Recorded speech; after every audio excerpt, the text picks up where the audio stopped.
Hogwarts Legacy is now on Nintendo Switch, and to no surprise, the game is a shell of what it is on the current generation PlayStation 5 and Xbox Series X. Heck, even the previous generation PlayStation 4 and Xbox One can run the game better. Of course, because those consoles are more powerful. I guess Harry Potter fans should just be grateful that Warner Bros. Just managed to port this beautiful game onto the Nintendo Switch. Even though it looks like it's lost a lot of its beauty, it still runs well and is playable for the most part. But how bad is it really when comparing the Nintendo Switch version to the PS4 and PS5 versions? That's what this video is all about. Let's first look at the game size. Perhaps the only area where the Switch actually wins. The game's about 15 gigabytes on the Switch, 60 gigabytes on the PS4, and about 80 gigabytes on PlayStation 5. Next up are loading times. First up here is continuing from dashboard.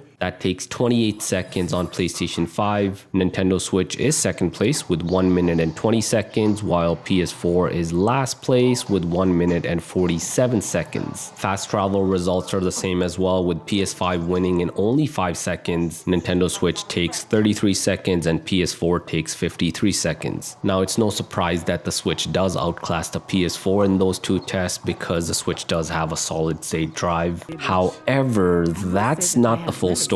You'll likely be spending a lot more time in the loading screen when you're actually playing the game on the Switch. While the PS4 and PS5 versions have seamless transitions in the large open world maps, the Nintendo Switch version is split up into smaller maps. Going into Hogsmeade, for example, does require you to hold the Y button and then wait for a loading screen. That's still not the worst of it. When you're going in and out of shops in Hogsmeade, you need to hold down the white button and then wait for a loading screen as well every single time. That can get frustrating in certain parts of the game if you're not patient. Visually, the game looks a lot worse on the Nintendo Switch as well. These comparisons clearly show the huge difference. Nintendo Switch version is closer to 720p resolution, so quite blurry. There's also a lot of objects and graphical elements missing. You're gonna see a lot less detail, a lot less vegetation. The game just doesn't look as good. Even the amount of NPCs, the number of students you're going to see in the hallways of Hogwarts are going to be a lot less on the Nintendo Switch. The environment in the Nintendo Switch version just feels a lot less lively. In terms of the frame rate, the Switch is locked to 30 FPS. I guess that's not a surprise since the PS4 version is also locked to the same 30 FPS. Keep in mind, PS5 does have 60 FPS performance mode with graphics that are even superior than the 30 FPS on PS4. And it's even more so superior when you're comparing the PS5 to the Nintendo Switch. Nintendo Switch does struggle to keep up to the 30 FPS. It's common to see the frame rate in the mid-20s for a large chunk of the game. Keep in mind the PS4 and PS5 versions do fairly well when it comes to the performance with minimal frame rate drops. So that's what you need to know about Hogwarts Legacy and how it runs on the Nintendo Switch. It's playable, but it's the worst experience by far of any device. If you want the best handheld experience, the Steam Deck or the ROG Ally will deliver a much better experience where this game runs and looks a lot better. For the rest of the video, I have some more side-by-side comparisons of how Hogwarts Legacy runs on the Nintendo Switch versus the PlayStation 4 and PlayStation 5. The FPS counter is shown at all times. Your time.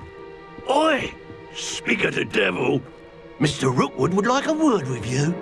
A student? You can't be Enough out of you.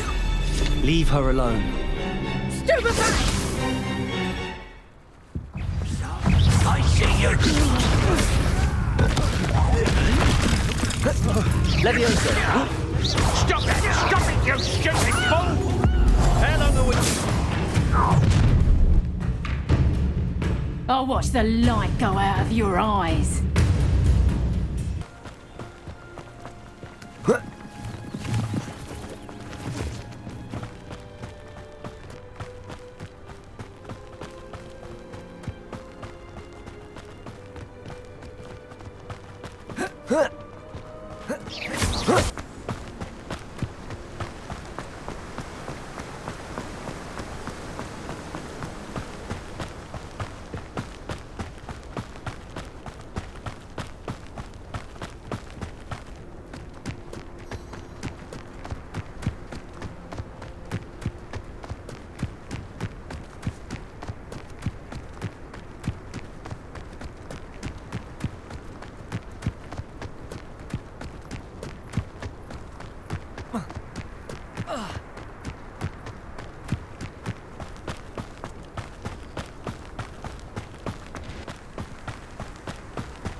Levioso.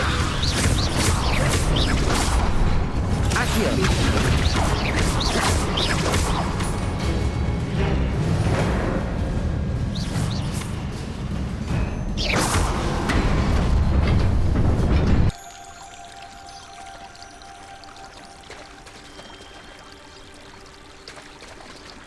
It's clear Rhoda would have preferred a life in the theatre. Stepped in a puddle of butterbeer the other day. Better than failed potion, I suppose. At first, I thought Professor Darcy might be too young to be a professor. She'd never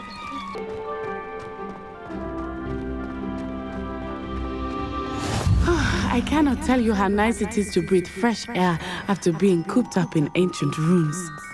Grave mistake to take it as an elective class, believe me. I believe you.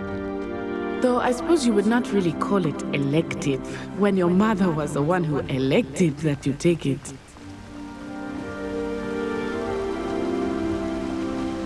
Hogsmeade is beautiful this time of year.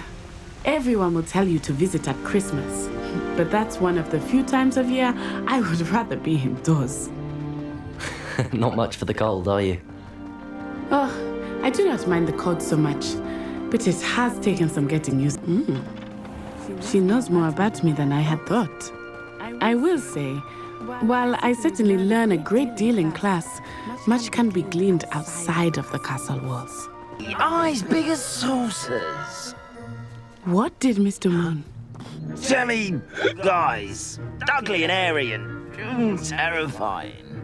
I shall be at the castle where it's safe. Good luck to both of you. Poor Mr. Moon, a demiguise. I think he had too much fun in the village. I will say that I have never seen him in such a state.